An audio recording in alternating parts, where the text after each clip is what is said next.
কলিজার ভিতরে এত এত ভিক্ষুক, আমি আর স্থির থাকতে পারলাম না। অর্ধেকটা তুমি নাও, অর্ধেকটা আমার স্ত্রীর জন্য নিব। ভিক্ষুক বলতেছে, আলী তুমি দাঁড়াও, তুমি দাঁড়াও, তোমাকে দেইকা দেইকা আমি ডালিমটা খাবো। খাওয়ার পরে ভিক্ষুক বলতেছে, ও আলী কয়েকদিন যাবত খাবার খাই না, আবার কখন জানি খাবার পাইবো তাও বলা যায় না, বাকি ডালিমটা দিয়ে দাও। অর্ধেকটা পেট ভরছে, বাকিটা খাইলে বাকি অর্ধেক ভরবে, তাও তোমার কাছে আল্লাহর হস্তে চাই। সাথে সাথে আলী ভিক্ষুককে বাকি ডালিমটাও দিয়ে দিলেন। এবার বাড়ির দিকে রওনা হইলেন। জিবরাইল বলতেছে,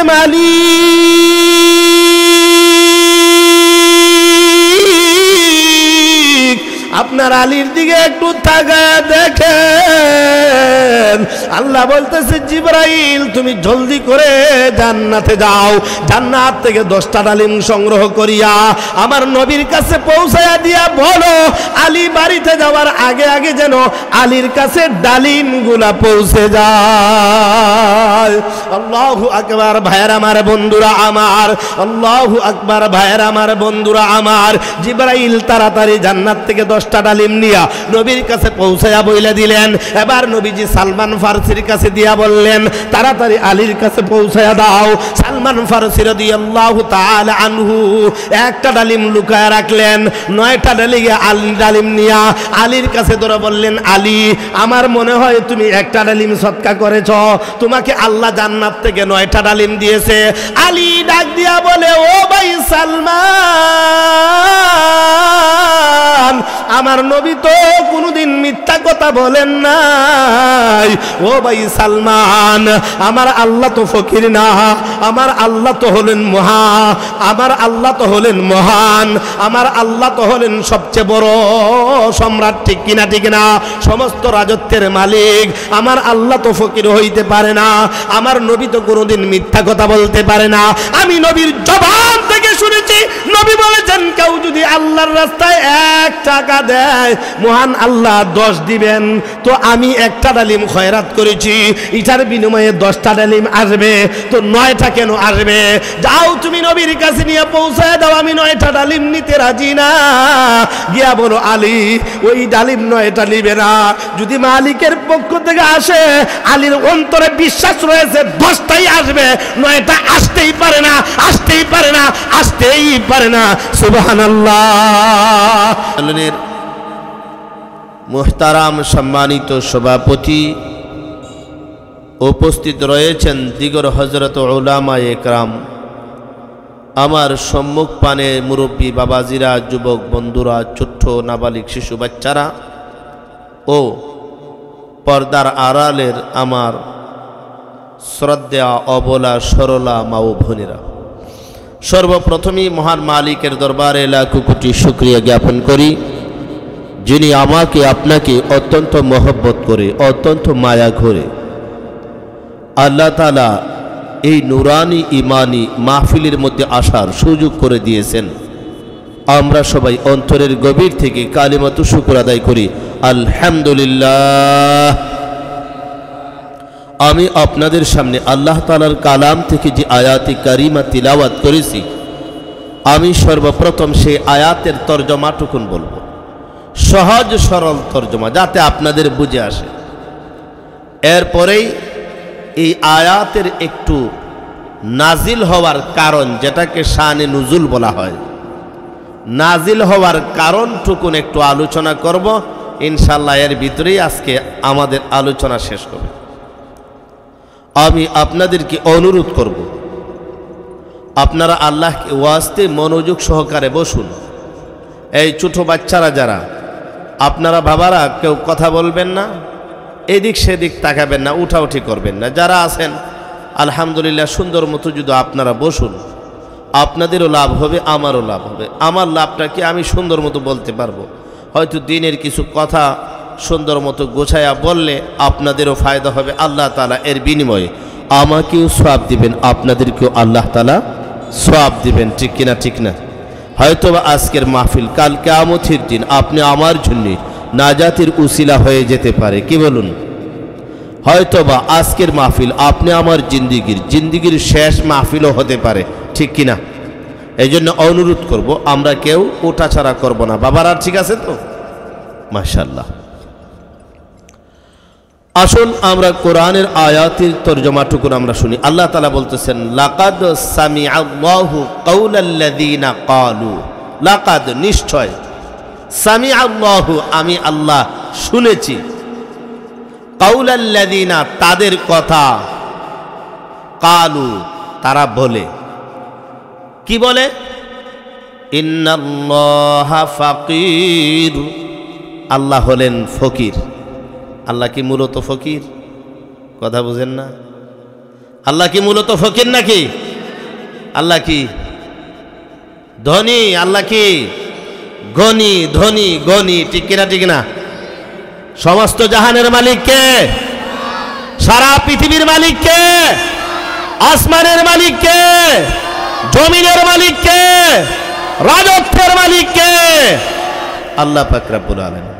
চিন্তা করছেন এই আল্লাহকে বলতেছে ফকির। আল্লাহ বলেন, লাকাদ সামিআল্লাহু কাওলাল্লাযীনা ক্বালু,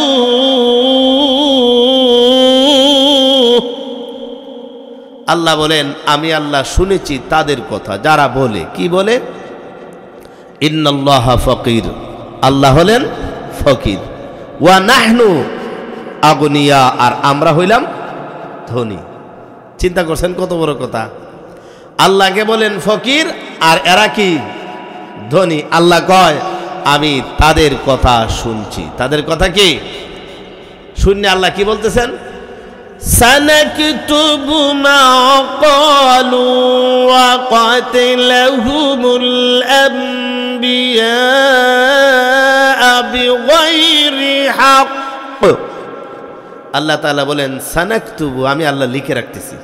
আমি আল্লাহ কি লিখে রাখতেছি তাদের এই কথাগুলো, এবং তারা অন্যায়ভাবে আমার যে সমস্ত নবীদের প্রতি জুলুম করেছে, নির্যাতন করেছে, আমার নবীদেরকে অন্যায়ভাবে তারা হত্যা করেছে, আমি আল্লাহ সেইগুলো লিখে রাখতেছি।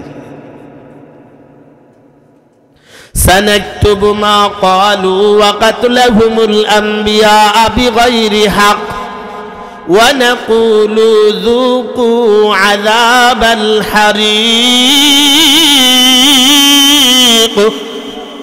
আল্লাহ তাআলা বলেন সানাকুলু, ওচিরেই আমি আল্লাহ তাদেরকে প্রেরণ করব, নিক্ষেপ করব, আযাবাল হারিক, হারিকুন মানে যন্ত্রণাদায়ক। আমি আল্লাহ অচিরেই তাদেরকে যন্ত্রণাদায়ক শাস্তিতে নিক্ষেপ করব, অর্থাৎ মরার পরেই তাদের ঠিকানা হবে কঠিন। আসুন, আল্লাহ কি ফকির বলে এবং নিজেকে ধনী বলে সাব্যস্ত করে এত বড় স্পর্ধা, এত বড় সাহস, এত বড় ক্ষমতা কার? কে ওই ব্যক্তি? তাকে চিনার দরকার আছে কিনা নাই? বাবাজিরা আমার, বন্ধুরা আমার, লক্ষ্য করে শুনুন। আমার আল্লাহকে ফকির বলে গালি দেয়, নিজেকে ধনী বলে সাব্যস্ত করে, এত বড় স্পর্ধা কার? এত বড় সাহস কার? কাকে আল্লাহ তাআলা বলেছেন আমি তার কথা শুনেছি, তারা আমাকে ফকির বলে গালি দিয়েছে, নিজেকে ধনী বলে সাব্যস্ত করেছে। আসুন, এত বড় স্পর্ধা কার? এত বড় সাহস কার? ওই ব্যক্তিটাকে, তাকে আজকে আমাদের খুঁজে বের করতেই হবে, করতেই হবে, ঠিক কিনা? ঠিক না? ও বন্ধুরা আমার, লক্ষ্য করে শুনুন, এত বড় মায়ের সন্তান, তার বুকের পাতাটা কেমন তাকে দেখতে হবে, দেখতে হবে, ঠিক কিনা? ঠিক না ভাইয়ের আমার, বন্ধুরা আমার, লক্ষ্য করে শুনুন। আল্লাহ পাক রব্বুল আলামিনকে ফকির বলে গালি দিবে দুনিয়ার জিন্দেগিতে, দুনিয়ার ভিতরে এমন মায়ের বেটার জন্ম হওয়ার কথা নয়, ঠিক কিনা? ঠিক না? তাকে চেনার দরকার আছে। আজকে যদি আমাদের সামনে তাকে পাওয়া যেত, অবশ্যই অবশ্যই তার ১৪ গোষ্ঠীর ১২টা বাজিয়ে দিতাম, ঠিক কিনা? ঠিক না? আমার আল্লাহকে গালি দিবে, আল্লাহকে ফকির বলবে, নিজেকে ধনী বলবে। এত বড় স্পর্ধা, এত বড় সাহস, এত বড় ক্ষমতা তাকে আমার আমাদের দেখার দরকার, চিনার দরকার, তার বংশকে দেখার দরকার, তার বংশকে চিনার দরকার, অবশ্যই তার বিরুদ্ধে আমাদের ব্যবস্থা নেওয়া দরকার। ঠিক কিনা? ঠিক না? আল্লাহ পাক রব্বুল আলামিন নিজেই বলতেছেন, লাকাদ সামিআল্লাহু কাওলাল্লাযীনা ক্বালু ইন্নাল্লাহা ফাকীর। আল্লাহকে তুমি ফকির বলে গালি দাও। ভাইয়ের আমার, বন্ধুরা আমার, কাকে? ওই মানুষটাকে, ওই মানুষটা চিনতে হলে আপনি আমাকে একটু আলোচনা করে যেতে হবে। ওই মানুষটার পরিচয় তত্ত্ব আমাদেরকে নিতে হবে। ভাইয়ের আমার, বন্ধুরা আমার, লক্ষ্য করে শোনো রে বাবা। আল্লাহ পাক রব্বুল আলামিন কুরআনুল কারীমের একটা আয়াত নাজিল করলেন। কি আয়াত? ওয়া মিম্মা রাযাকনাহুম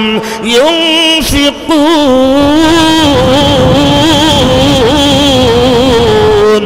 আল্লাহ পাক রব্বুল আলামিন কুরআনুল কারীমের অন্য আয়াতে বলতেছেন, ওয়া মিম্মা রাযাকনাহুম ইউনফিকুন।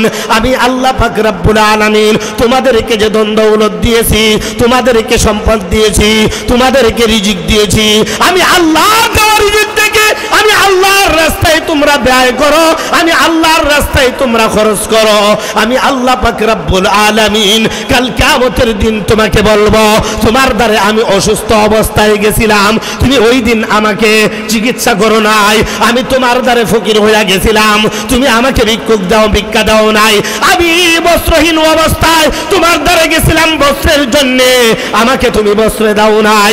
আমি মুসিবতে পড়িয়া তোমার দ্বারে গেছিলাম, মুসিবত থেকে উত্তরণ করার আমাকে সাহায্য করে নাই। ও ভাইয়ের আমার, বন্ধুরা আমার, এজন্য আল্লাহ পাক রব্বুল আলামিন বলেন, ওয়া মিম্মা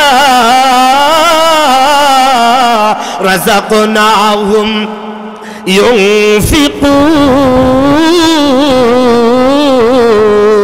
ও আমার বান্দারা, আমি আল্লাহ তোমাদেরকে যে রিজিক দিয়েছি, আমার রিজিক থেকে তোমরা আমারে কিছু দাও, আমার রিজিক থেকে আমারে কিছু দাও।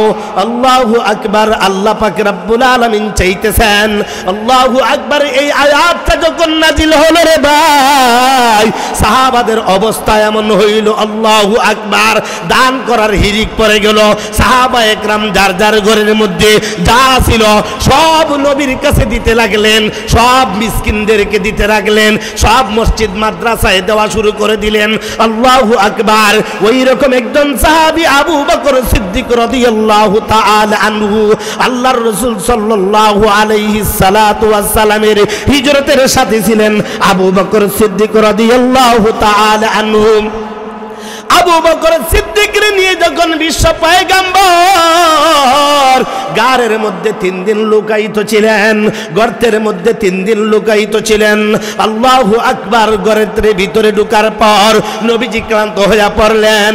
আবু বকর সিদ্দিক রাদিয়াল্লাহু তাআলা আনহু নিজের জামাটা টুকরো টুকরো করে, প্রত্যেকটা ছিদ্রকে অসংখ্য ছিদ্র ছিল, ছিদ্রগুলোকে ঢেকে ঢেকে দিলেন, কিন্তু জামা শেষ, একটা ছিদ্র ঢাকতে পারি নাই।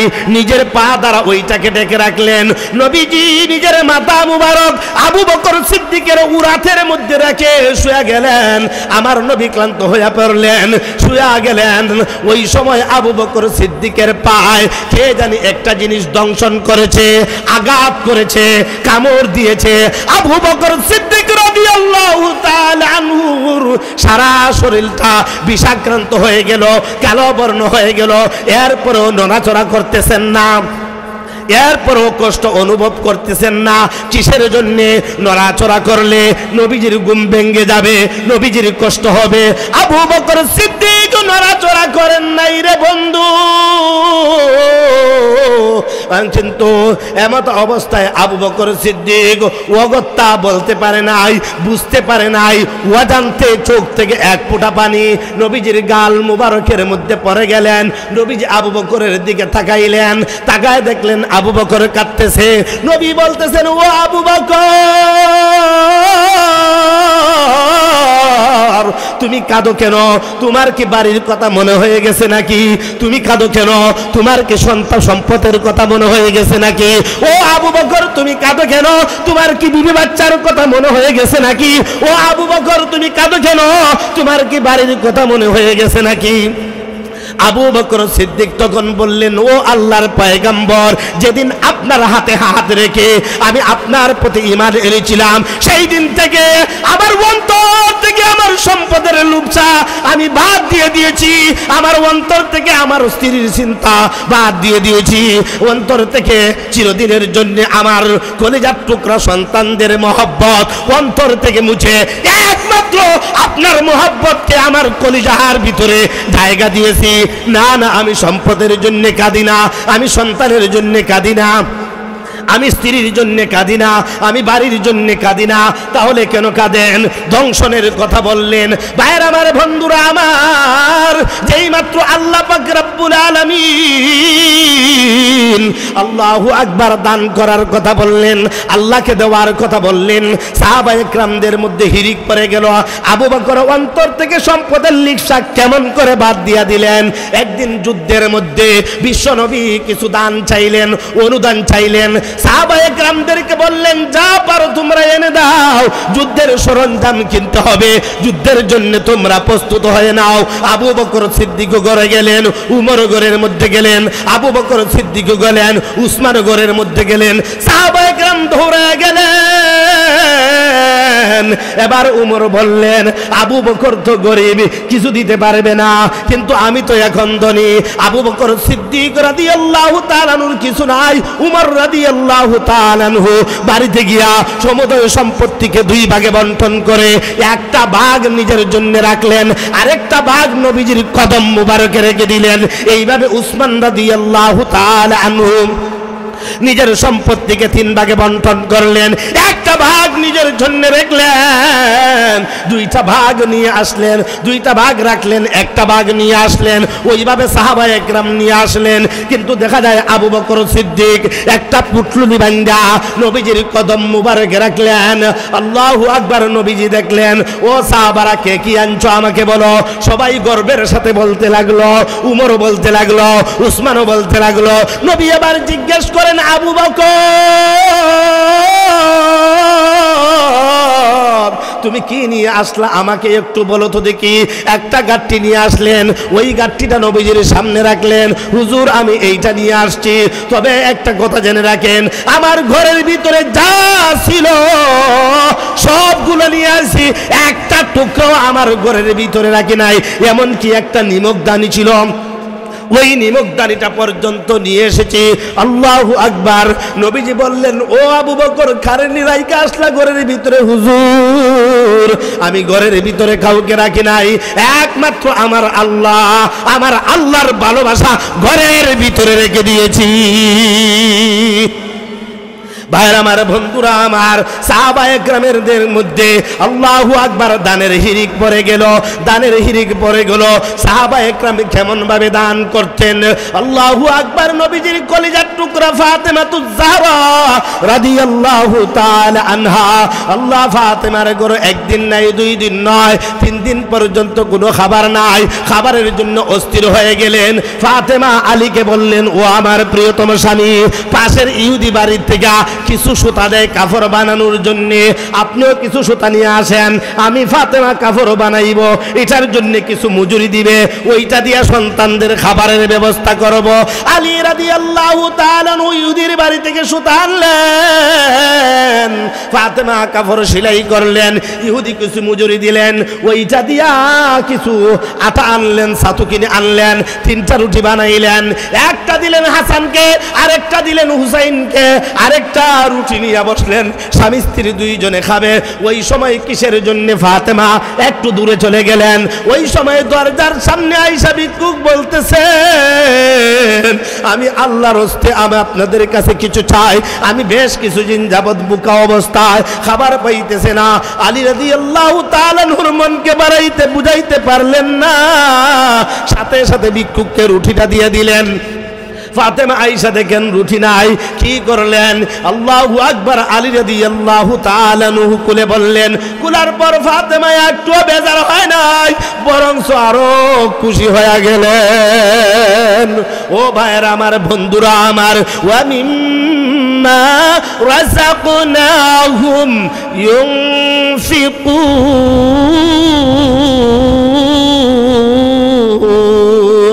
আল্লাহু আকবার। নবীজির সাহাবী আবু বকর সিদ্দিক রাদিয়াল্লাহু তাআলা আনহু দান করতে করতে এমন অবস্থা হইল উনার ঘরের সব কিছু দান করে দিলেন, কিন্তু মনের মধ্যে একটা জ্বালা, হায়রে আমার যদি আরো সম্পদ থাকতো আরো দান করতাম, আরো সম্পদ থাকতো আরো দান করতাম, আরো সম্পদ থাকতো আরো দান করতাম। দানের নিশা আবু বকর সিদ্দিকের অন্তর থেকে মোছা যায় না। শেষ পর্যন্ত খেজুর গাছে উঠলেন, খেজুর পাতা সংগ্রহ করলেন, খেজুর পাতা সংগ্রহ কইরা একটা চাটাই নির্মাণ করলেন। চাটাই বুঝেন তো, ঠাট, ছোলার ঠাট বুঝেন তো, কিন্তু এটা ছোলার না, এটা পাতের ঠাট না, এটা হলো খেজুর পাতার ঠাট। খেজুর পাতা দিয়ে একটা বাইন করে ছাটাইয়ের মতো বানাইল। কিতাবের মধ্যে লেখেন আবু বকর সিদ্দিক রাদিয়াল্লাহু তাআলা আনহু ওই খেজুর পাতা দিয়ে নির্মিত চাটাইটা নিজে পরিধান করলেন, নিজের লজ্জাস্থানকে হেফাজত করার জন্য পরিধান করলেন। একজন ভিক্ষুক আইসা আবু বকরের কাছে চাইল, সাথে সাথে নিজের পরনের জামাটা দান করে দিলেন। নিজে খেজুর পাতা দ্বারা নির্মিত চাটাই ব্যবহার করলেন আর নিজের কাপড়টা ভিক্ষুককে দিয়ে দিলেন। আল্লাহ তাআলা বলেন ওয়া মিম্মা রাযাকনাহুম ইউনফিকুন, আমি আল্লাহ তোমাদেরকে সম্পদ দিছি, এটা থেকে আমাকে দাও। আবু বকর সিদ্দিক রাদিয়াল্লাহু তাআলা আনহু দান করতে করতে এমন অবস্থা হইল নিজের আর কোনো কিছু নাই, নিজের সব কিছু বিলীন করে দিলেন, এমনকি নিজের পরনের কাপড়টাও বিলীন করে দিলেন, পরনের কাপড়টাও বিলীন করে দিলেন। দেওয়ার পরে এমন অবস্থা হইল যে উনি একবারে নিঃস্ব হয়ে পড়লেন। এই বিলীন কেন করলেন? আল্লাহর রাসূল সাল্লাল্লাহু আলাইহি সাল্লাতু ওয়াস সালাম বলেন, যে ব্যক্তি আল্লাহর রাস্তায় এক দেয় আল্লাহ তাআলা তাকে সর্বনিম্ন কত দেন? 10 আশারা।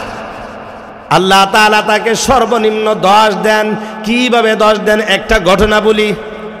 আলী রাদিয়াল্লাহু তাআলা আনহু একবার বাড়িতে গেলেন, গিয়া দেখেন উনার প্রিয়তম স্ত্রী নবীজির কলিজার টুকরা ফাতেমাতুজ জাহরা রাদিয়াল্লাহু তাআলা আনহা অসুস্থ।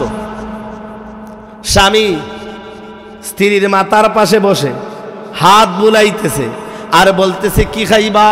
ফাতেমা শেষ পর্যন্ত বলল আমি একটা ডালিম খাইতে চাই, কিছু টাকা নিয়া। আলী রাদিয়াল্লাহু তাআলা আনহু বাজারে গেলেন, একটা ডালিম খরিদ কইরা নিয়ে আসবেন। ডালিম একটা কিনে নিয়ে আসলেন। রাস্তার মধ্যে ভিক্ষুকের সাথে দেখা। কার সাথে? ভিক্ষুকের সাথে দেখা। ভিক্ষুক বলতেছে ও আলী, কয়েকদিন যাবত খাবার নাই, তোমার কাছে একটা ডালিম দেখা যাইতেছে, আমাকে দান করে দাও। আলী বলতেছে ভিক্ষুক রে, না না, তোকে দান করা যাবে না, ওইটা আমার ফাতেমার জন্য অসুস্থ, ফাতেমার জন্য নিতে হবে, এটা তোমাকে দেওয়া যাবে না। শেষ পর্যন্ত ভিক্ষুক বলতেছে ও আলী, তোমার কাছে আমি আল্লাহর হস্তে চাই। যেই মাত্র এই কথা বললেন আল্লাহর হস্তে চাই, আলী রাদিয়াল্লাহু তাআলা আনহু আর নিজেকে কন্ট্রোল করে রাখতে পারলেন না। সাথে সাথে ভিক্ষুককে বললেন ও ভিক্ষুক দাঁড়াও, অর্ধেকটা ডালিম তোমারে দিব আর অর্ধেকটা আমার ফাতেমার জন্য নিয়ে যাব। হুসাইন রাদিয়াল্লাহু তাআলা আনহু কুলে একবার, বাবার কুলে হুসাইন, আলীর কুলে হুসাইন রাদিয়াল্লাহু তাআলা আনহু। একদিন হুসাইন ছোট্ট বালক বলতেছে আব্বা আপনি আমাকে ভালোবাসেন? হা। আমার ভাইকে ভালোবাসেন? হা। আমার আম্মাকে ভালোবাসেন? হা। আমার নানাজিকে ভালোবাসেন? হা। আপনার আল্লাহকে ভালোবাসেন? হা। এখন যদি আমি আপনার কুলে রয়েছি, ওই মুহূর্তে যদি যুদ্ধের ডাক আসে, যুদ্ধ করতে করতে যদি আপনার শাহাদত বরণ করতে হয়, কি করবেন? ছোট বাচ্চা বলতেছে, চিন্তা করছেন কি করবেন? আলী রাদিয়াল্লাহু তাআলা বলেন ও হুসাইন, তোমার এত বড় বুদ্ধি কোত্থেকে হলো? ও হুসাইন জেনে রাখো, আমি আমার মালিককে কত ভালোবাসি রে হুসাইন। তুমি আমার কুলে রয়েছ, তোমার ভাই হাসান আমার কলিজার টুকরা, তোমার আম্মা আমার প্রিয়তমা। তবে জেনে রাখো রে হুসাইন, এই মুহূর্তে যদি যুদ্ধের ডাক এসে যায়, আমি আমার মাওলার জন্য কত পাগল, আমি আমার মালিকের জন্য কত পাগল। হুসাইন এই মুহূর্তে তোমাকে ফেলে দিয়ে, তোমার আম্মাকে ফেলে দিয়ে, তোমাদের ভাইকে ফেলে দিয়ে, আমি এক হাতে ঢাল অপর হাতে তরবারি নিয়ে যুদ্ধের সাথে সজ্জিত হইয়া যুদ্ধ করতে করতে আল্লাহ দ্বিধাহীন ভাবে আমি শাহাদতের মর্যাদা গ্রহণ করতে চাই। আল্লাহু আকবার। আলী বলল, ও ভিক্ষুক, তুমি আল্লাহর হস্তে চেয়েছো, কারণ আমার কলিজার ভিতরে আল্লাহর মোহাব্বত ছাড়া কিছু নাই। আমি আমার আল্লাহকে ভালোবাসি, আমি আমার মালিককে ভালোবাসি। মালিকের কলিজা, মালিকের মোহাব্বত কলিজার ভিতরে এত এত ভিক্ষুক, আমি আর স্থির থাকতে পারলাম না। অর্ধেকটা তুমি নাও, অর্ধেকটা আমার স্ত্রীর জন্য নিব। ভিক্ষুক বলতেছে, আলী তুমি দাঁড়াও, তুমি দাঁড়াও, তোমাকে দেইকা দেইকা আমি ডালিমটা খাবো। খাওয়ার পরে ভিক্ষুক বলতেছে, ও আলী, কয়েকদিন যাবৎ খাবার খাই না, আবার কখন জানি খাবার পাইবো তাও বলা যায় না, বাকি ডালিমটা দিয়ে দাও। অর্ধেকটা পেট ভরছে, বাকিটা খাইলে বাকি অর্ধেক ভরবে, তাও তোমার কাছে আল্লাহর হস্তে চাই। সাথে সাথে আলী ভিক্ষুককে বাকি ডালিমটাও দিয়ে দিলেন। এবার বাড়ির দিকে রওনা হইলেন। জিবরাইল বলতেছে, মালিক,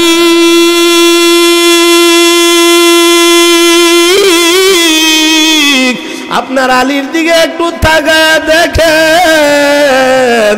আল্লাহ বলতেছে, জিবরাইল তুমি জলদি করে জান্নাতে যাও, জান্নাত থেকে 10টা ডালিম সংগ্রহ করিয়া আমার নবীর কাছে পৌঁছায়া দিয়া বলো, আলী বাড়িতে যাওয়ার আগে আগে যেন আলীর কাছে ডালিমগুলা পৌঁছে যায়। আল্লাহু আকবার। ভাইয়ের আমার, বন্ধুরা আমার, আল্লাহু আকবার। ভাইয়ের আমার, বন্ধুরা আমার, জিবরাইল তাড়াতাড়ি জান্নাত থেকে 10টা ডালিম নিয়া নবীর কাছে পৌঁছায়া বইলা দিলেন। এবার নবীজি সালমান ফারসির কাছে দিয়া বললেন, তাড়াতাড়ি আলীর কাছে পৌঁছায়া দাও। সালমান ফারসি রাদিয়াল্লাহু তাআলা আনহু একটা ডালিম লুকায়া রাখলেন, 9টা ডালিম নিয়া আলীর কাছে ধরে বললেন, আলী, আমার মনে হয় তুমি একটা ডালিম সদকা করেছ, তোমাকে আল্লাহ জান্নাত থেকে 9টা ডালিম দিয়েছে। আলী ডাক দিয়া বলে, ও ভাই সালমান, আমার নবী তো কোনোদিন মিথ্যা কথা বলেন নাই। ও ভাই সালমান, আমার আল্লাহ তো ফকির না, আমার আল্লাহ তো হলেন আমার আল্লাহ তো হলেন মহান, আমার আল্লাহ তো হলেন সবচেয়ে বড় সম্রাট, ঠিক কিনা ঠিক না? সমস্ত রাজত্বের মালিক। আমার আল্লাহ তো ফকির হইতে পারে না, আমার নবী তো কোনোদিন মিথ্যা কথা বলতে পারে না। আমি নবীর জবান থেকে শুনেছি, নবী বলেছেন, কেউ যদি আল্লাহর রাস্তায় 1 টাকা দেয়, মহান আল্লাহ 10 দিবেন। তো আমি একটা ডালিম খয়রাত করেছি, এটার বিনিময়ে 10টা ডালিম আসবে, তো 9টা কেন আসবে? যাও তুমি নবীর কাছে নিয়ে পৌঁছায় দাও, আমি 9টা ডালিম নিতে রাজি না। গিয়া বলো, আলী ওই ডালিম 9টা নিবে না, যদি মালিকের পক্ষ থেকে আসে, আলীর অন্তরে বিশ্বাস রয়েছে 10টাই আসবে, 9টা আসতেই পারে না, আসতেই পারে না, আসতেই পারে না। সুবহানাল্লাহ। ভাইয়ের আমার, বন্ধুরা আমার, লক্ষ্য করে শুনুন। সাথে সাথে বাকি ডালিমটা আল্লাহু আকবার সালমান ফারসি রাদিয়াল্লাহু তাআলা আনহু বের করে দিয়া বললেন, ভাই আলী, তোমাকে একটু পরীক্ষা করার জন্য আমি এই রকম করেছিলাম। এই জন্য ভাই দুস্থ বুজুর্গ, আল্লাহর রাস্তায় 1 টাকা দিবেন, আল্লাহ তাআলা আপনাকে কত দিবে? 10 দিবে। কত দিবেন? 10 দিবেন। আল্লাহু আকবার। বিশ্বনবী এক হাদিসের মধ্যে বলেন, আস-সাদাকাতু তারুদ্দুল বালা ওয়া তাজিদু ফিল উমার। আস-সাদাকাতু তারুদ্দুল বালা ওয়া তাজিদু ফিল উমার। সদকা যদি করো, আল্লাহ বালা মুসিবত থেকে বাঁচাইবে এবং আপনার হায়াতকে বাড়ায়া দিবে। এটার একটা ঘটনা বলি যে কেমনে হায়াত বাড়ে, মুসিবত থেকে কেমনে আল্লাহ তাআলা বাঁচায়। ঈসা আলাইহিস সালাতু ওয়াস সালামের জমানা, এক দুপাদার মানুষের কাপড় চোপড় দৌত করে, দুপাদারের বিভিন্ন অশালীন কর্মকাণ্ডে এলাকার মানুষ অতিষ্ঠ। সমস্ত মানুষ জমা হইয়া ঈসা পয়গাম্বর দ্বারে গিয়া বলল, ও ঈসা পয়গাম্বর, আপনি তো রুহুল্লাহ, আপনি আল্লাহর কাছে দোয়া করলে আল্লাহ তাআলা আপনার কথা শুনেন, তো আমরা তো দুপাদারের কর্মকাণ্ডে অতিষ্ঠ, আপনি আল্লাহর কাছে দোয়া করুন। দুপাদারের জন্য একটা ব্যবস্থা হয়। তো মানুষের কথায় অনুরোধে ঈসা আলাইহিস সালাম দোয়া করলেন, আল্লাহর কাছে ডাইরেক্ট কবুল হয়ে গেছে। সাথে সাথে জিব্রাইল ফেরেশতা আইসা ঈসা পয়গম্বরকে জানায় দিলেন, আগামী অমুক দিন নদীর ঘাটে দুপাদার কাপড় কাচার জন্য যাইবে। ওই সময় দুপাদার সাপের দংশনে মৃত্যুবরণ করবে। আচ্ছা বলেন তো দেখি, মানুষ মরণশীল কি মরণশীল না? কুল্লু নাফসিন যায়িকাতুল মাউত, সবাই মরবে কিনা? শুধু মানুষ মরবে? প্রত্যেকটা প্রাণীই তো মরবে, ঠিক কিনা? ঠিক না? মরণশীল। কিন্তু কে কখন মরবে, কোন প্রাণী কোথায় মরবে, কখন মরবে কেউ জানে নাকি? জানে না। আপনি কখন মরবেন, কোথায় মরবেন, আমি কখন মরব, কোথায় মরব আমরা জানি না। এই জ্ঞান আমাদের নাই, ঠিক কিনা? ঠিক না? আচ্ছা এখন যদি কেউ শুনে আগামী সোমবার হিলালপুরের মাঠে অমুক ব্যক্তি প্রকাশ্যে মৃত্যুবরণ করবে, তো এটা তামসা দেখার জন্য মানুষ কি পরিমাণ জমা হবে বলেন তো দেখি? না, অনেক জমা হবে। অনেক মানুষের একত্রিত হইয়া এই তার মরণটা কিভাবে হয় দেখার জন্য মানুষ পাগল হইবে, ঠিক কিনা? ঠিক না? তো ঈসা পয়গম্বর যখন ঘোষণা করে দিল যে দুপাদারের অমুক দিন মৃত্যুবরণ হবে, তো এলাকার মানুষ সবাই জমা হয়ে গেছে ঠিক টাইমে দুফার মরণ দেখার জন্য। আর এরা তো এটাই চাইছিল, ঠিক কিনা? ঠিক না? তো প্রত্যেক দিনের মতো দুফাদার গাঠটি মাথায় নিয়া, 3টা রুটি হাতে নিয়া বের হইছে, নদীর ঘাটে যাইবে আর রুটিটা খাইবে আর যাইবে। যেই মাত্র দুফাদার ঘর থেকে বের হলো, বের হওয়ার সাথে সাথে একজন ভিক্ষুক দুফাদারের সামনে এসে হাজির। বলতেছে, ও দুফাদার, আপনার হাতে 3টা রুটি দেখা যাইতেছে। আমি আজকে অসহায়, বেশ কিছুদিন আমার পেটে খাবার নাই। তোমার কাছে 3টা রুটি, আমাকে 1টা রুটি দাও আল্লাহর হস্তে। আমি আল্লাহর কাছে আপনার জন্য দোয়া করব, আল্লাহ পাক রব্বুল আলামিন যেন আপনাকে বিপদ থেকে মুক্তি দেন। তো দুফাদারের মনটা গলে গেছে। সাথে সাথে দুফাদার মনে করছে 3টা আছে, 1টা ভিক্ষুককে দিয়ে দিল। ভিক্ষুক খায়া চলে গেছে, দুফাদার হাঁটতেছে। একটু যাওয়ার পরে দেখে আরেকজন ভিক্ষুক। বলতেছে, ও ভাই দুফাদার, আপনার কাছে 2টা রুটি, আমি বেশ কিছুদিন যাবৎ খাবার নাই, 1টা রুটি আমাকে দান করো। আমি আল্লাহর কাছে আপনার জন্য দোয়া করব, আল্লাহ তাআলা যেন আপনার হায়াতকে বাড়ায় দেন। চিন্তা করছেন? তো দুপাদারের মনটা গলে গেল। সাথে সাথে দুপাদার আরেকটা রুটি দিয়ে দিল। দুপাদার সামনে চলতেছে, ভিক্ষুকও চলে গেছে।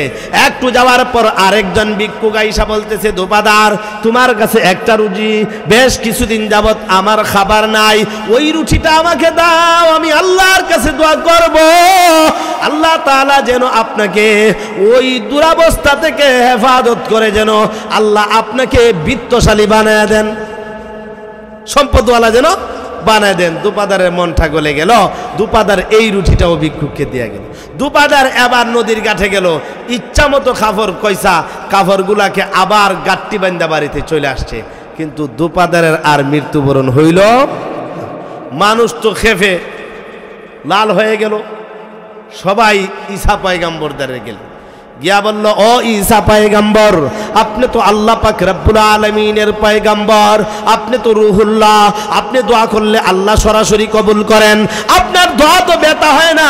আপনি নিজেই বললেন দুপাদারের মৃত্যু হবে সাপের দংশনে, কই দুপাদার তো মৃত্যুবরণ করলো না, দুপাদারের তো কোনো সমস্যা হয় নাই, কোনো মুসিবত হয় নাই, দুপাদার সুস্থভাবে বাড়িতে চইলা গেল। এবার ঈসা পয়গম্বর কইল, দুপারে ডাক দাও। ডাক দেওয়ার পর জিজ্ঞেস করলো, দুপাদার সমস্ত ঘটনা কইলা বলল। কইলা বলার পর ঈসা পয়গম্বর বলল যে আল্লাহর রাস্তায় খয়রাত করার কারণে আল্লাহ দুপাদারকে এই মুসিবত থেকে হেফাজত করে দিয়েছে। জনগণ তো মানে না, হতেই পারে না।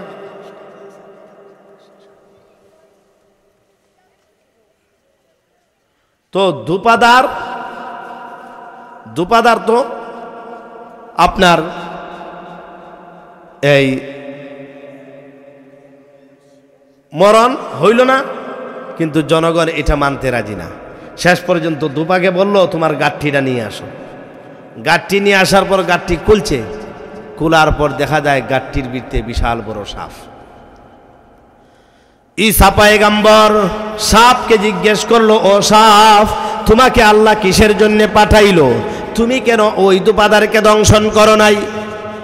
সাপের জবানকে আল্লাহ খুলে দিলেন। সাপ বলতেছেন, ও আল্লাহর পয়গম্বর, আমাকে তো আল্লাহ পাঠাইছেন দুপাকে দংশন করার জন্যে, কিন্তু জিবরাইল আইসা আমাকে 3 বার নিষেধ করছে দুপাদারকে যেন আমি দংশন করি না।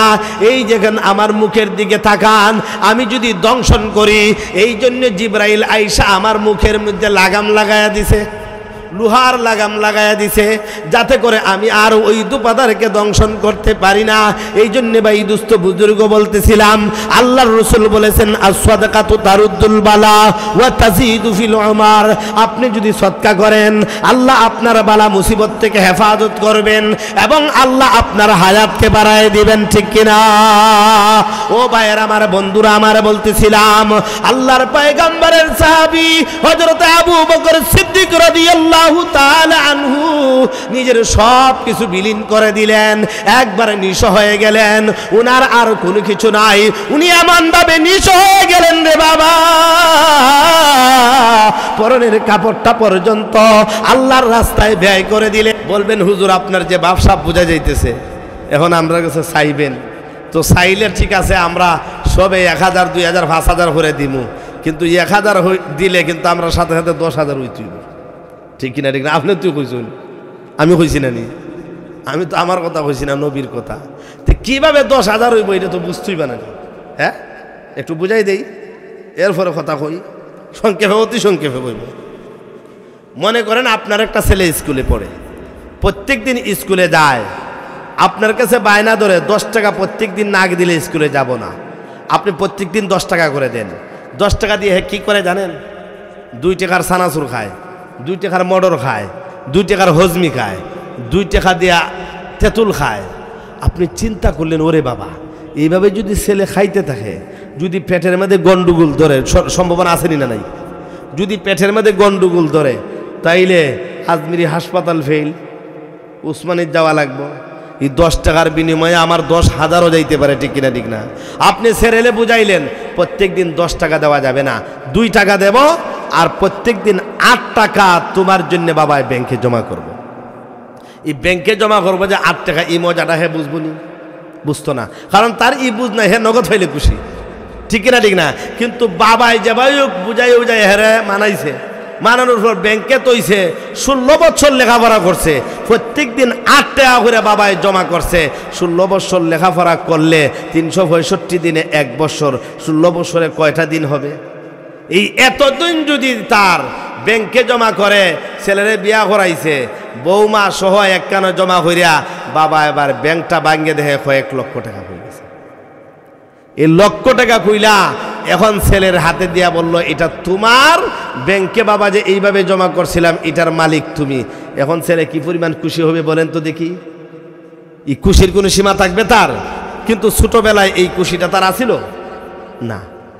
ঠিক আল্লাহ পাক রব্বুল আলামিন ডাক দিয়া বলেন, বান্দা শুনো, আমি আল্লাহ পাক রব্বুল আলামিন অবশ্যই তোমাকে 1-এর বদলে 10 দেই, সর্বনিম্ন 10, 10 থেকে বাড়াইতে বাড়াইতে 70, 70 থেকে বাড়াইতে বাড়াইতে কোটি কোটি আমি আল্লাহ বেহিসাব তোমাকে দিয়া দেই। এমনকি উহুদ পাহাড় পর্যন্ত আমি আল্লাহ তোমাকে দিয়া দেই, ঠিক কিনা? ঠিক না? তোমার নিয়তের উপরে ভর করে আমি আল্লাহ উহুদ পাহাড় পর্যন্ত তোমাকে দিতে রাজি। বান্দা, দুনিয়াতে তোমাকে অনেক সময় দেই, অনেক সময় দুনিয়াতে দেই না। কিসের জন্য দেই না? দুনিয়াতে যদি তোমাকে 1-এর বদলা 10 দেওয়া হয়, তুমি 1-এর বদলা 10 পাইয়া তোমার পেটের মধ্যে অসুস্থ হইয়া যাইবে, টাকাগুলো পাইয়া তুমি যাইবে মদের আড্ডায়, যাইবে সুদের আড্ডায়, যাইবে তুমি বেহায়াপনার আড্ডায়, যাইবে তুমি যাত্রার আড্ডায়, ঠিক কিনা? ঠিক না? বিভিন্ন নাফরমানিতে লিপ্ত হইয়া তুমি জাহান্নামের লাকড়ি হইতে থাকবে। এজন্য আমি আল্লাহ তাআলা তোমার এই 2 গুণ বাড়াইতে বাড়াইতে 10 গুণ 70 গুণ কোটি কোটি গুণ বাড়াইয়া আমি আল্লাহ ব্যাংকের মধ্যে জমা করে রাখি। কিন্তু কিয়ামতের দিন মিজানের পাল্লায় যখন তোমার নেকির পাল্লাটা ওজন দেওয়া হবে, সেই দিন তোমার ব্যাংকটাকে খুলে আমি আল্লাহ তোমার নেকির পাল্লায় যখন ওজন দিব, বাড়ি দিব, তোমার নেকির পাল্লা তখন ওজনে বাড়ি হইয়া তুমি বিনা হিসেবে জান্নাতের মালিক হইবে, তখন বুঝতে পারবে তোমার মজাটা কেমন। ঠিক কিনা? ঠিক না? এই জন্যে আল্লাহ তাআলা দুনিয়াতে এত সকাল দেন না, আখিরাতের জন্য বাজেট করে রাখেন। এই জন্যে আমি আপনাদের কাছে অনুরোধ করব, সাহাবা একরাম দান খয়রাত করার জন্য পাগল ছিল। সাহাবা একরামের অভ্যাসও ছিল দান করা। ঠিক কিনা? ঠিক না? সাহাবা একরাম দানের যে আদর্শ রেখে গেছেন পৃথিবীতে, এটা কিয়ামত পর্যন্ত নজির হয়ে থাকবে। সাহাবা একরামদের সাথে আমাদের হাসর হোক, সাহাবা একরামদের সাথে আমরা জান্নাতে যাইতে পারি। আল্লাহর ঘর, পবিত্র মসজিদ, মসজিদের উদ্যোগে মাহফিল, আমরা সাহাবা একরামদের কাঁধে কাঁধ মিলিয়ে, সাহাবা একরামদের মনের সাথে মন মিলিয়ে আল্লাহর ঘরের জন্য আমরা একটু দান করব তো ইনশাআল্লাহ। আমি আপনাদের কাছে অনুরোধ করব, আপনারা হিলালপুরের মানুষ আমি ভালো করে চিনি। হুজুর আমারে একটা টাইম দিয়া দিছেন, এই জন্য আমারও উড়াতারা চলছে। আমি আপনাদের কাছে অনুরোধ করব, সাহাবা একরামের প্রেরণায় উজ্জীবিত হয়ে আল্লাহু আকবার, আল্লাহ তাআলা চান ও বান্দা তুমি আমাকে কর্জা দাও, আমি আল্লাহ এই কর্জাকে বাড়ায়া কিয়ামতের দিন তোমাকে দিব। এই জন্যে আমি আপনাদের কাছে 3 জন মানুষ চাই এরকম যে হুজুর আমরা 20,000 টাকা করে আমরা 3 জনে দিব 60,000 টাকা। এরকম আল্লাহর কোনো বান্দা আছেন যে আল্লাহর ঘরে 20,000 টাকা দিয়ে আমি শরীক রইলাম?